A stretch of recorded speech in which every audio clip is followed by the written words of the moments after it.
What's up guys, Nick Ortiz here. Today we're going to be more so investing our time into controlling our partner's movement and keeping a strong connection of our hips to our partner's shoulder whenever we're in that armbar Juji Gatame position. The last time we saw pretty much me explaining the idea of just getting away from our partner in the Juji Gatame, utilizing some kind of movement, staying consistent with our movement so that they don't have the ability to break us, and then over time we escape the position and then we reverse it with some meaningful submission. So it's going to be the inverse. We're going to look at the person from the offensive perspective.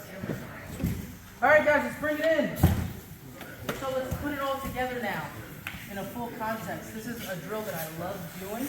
I feel like if you practice this drill just for like 10 minutes a day, both sides, it gives you again that strong idea of just again strong hips to your partner's shoulder, keeping that strong connection no matter where they go, whether you're in a situation where they bump you off or they stack you. Ultimately, you never lose that connection. You bring them down to a position of weakness, which is them on their back. You in a position where you're pretty much putting your partner down to separate the hands and go for the break. So now we'll connect it so that it becomes very fluid. From here, the first thing I'll do is the first technique we saw where Camille tries to come into me. I have asymmetrical legs. I'm taking a scoop grip so she can no longer scissor her legs and try to stack up into me. I flare my knee coming up. I bring her head down to the mat. From here, I pull the legs towards me. We come up into a position where we stack our partner, holding it just a little bit, probably a second or two. I either bring the leg over in a short arc, or we take our shin towards our partner's face and we shorten the arc, never a big arc. From here, I feel my partner bumping me. So we fall to that left hip. We pull the near side leg first, then the far side leg, back heeling torso leg, reverse shrimp, and we come back out. Camille starts to stack me, she scissors her legs. From here, I take scoop grip or a grip on the inner thigh to push me into that inverted position. Right hand outside grip.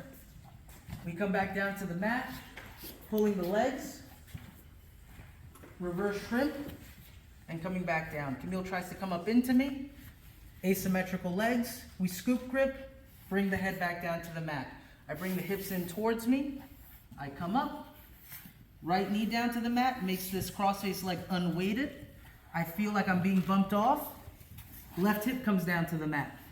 I pull my partner's legs in towards me, never pulling with my strength, but using the reverse shrimp to pull my partner through. Crossface leg before the back hits the mat. Camille stacks me. She gets up on her feet this time. We push through, outside scoop grip. We bring our partner down to the mat. From here, we pull the near side leg, then the far side leg. Reverse shrimp, and we bring our partner down to the mat. Again, making it one consistent movement so that we ultimately keep that mentality of always staying connected to our partner at all times. I never want you guys to feel like you're in a rush when you're in that Juji Gatame position. You're never prioritizing the submission before the control. Ultimately, use the control as a means to discourage your partner's movement, ultimately get the separation of the hands, and then get the submission over time. All right, guys, 3, 2, 1.